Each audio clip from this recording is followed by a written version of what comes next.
Of the show for today. But it is Dr. FHarris, who is the president of American Baptist College. And of course, Dr. Harris, we're sort of confused in reference to whether we're dealing with the second or the segment or the third segment. But let's have you two continue our conversation earlier to talk about the civil rights movement and to talk about the separation of the races in the southern parts, well, the separation of the races that created that movement. Yes, well, American Baptist College is a good example of how Southern culture and racism impacted black life, from religious life to economic and political life, is that blacks were not accepted on the same level and basis in community, in economic education institutions as were whites. And they were relegated to inferior lifestyles and less political and economic privileges. So what ended up happening was there were creations of institutions like American Baptist College for blacks to attend, and other interests in people establishing institutions where blacks could get training, like at Fisk and at Tennessee A&I at the time.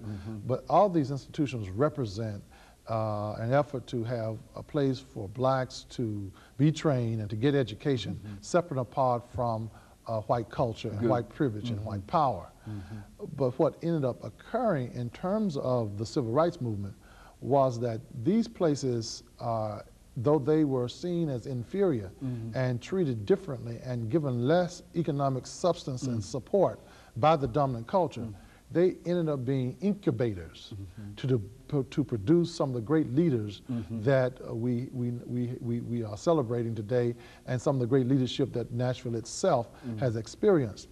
And so segregation certainly affected the way in which our culture developed our communities.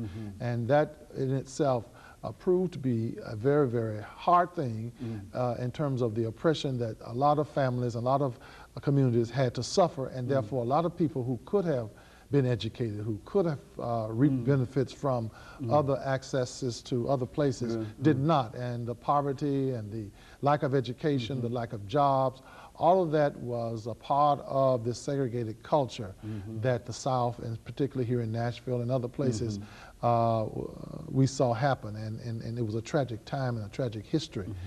But I'm always thinking, as I think about now, the civil rights movement and what it meant for the progression of black life and the progression of this nation towards social justice, is that it never meant for these communities to be eliminated, or these communities not to have a distinct contribution, but it meant that they ought to have equal access to the economic and political empowerment that the rest of the community had, in order that it might produce the kind of families, the kind of religious institutions and educational institutions that our community needs.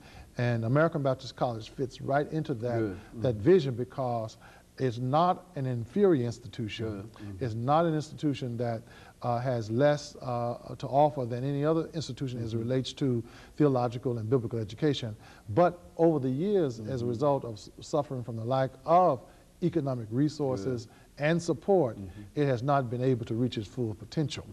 And so the civil rights movement in our city, in Nashville, has had a particular impact on opening up access to these various venues of political and economic power that has made our schools much more viable institutions for the future. And yet, because of that history of racism and isolated from resources, they still struggle with the need for support. So support, for additional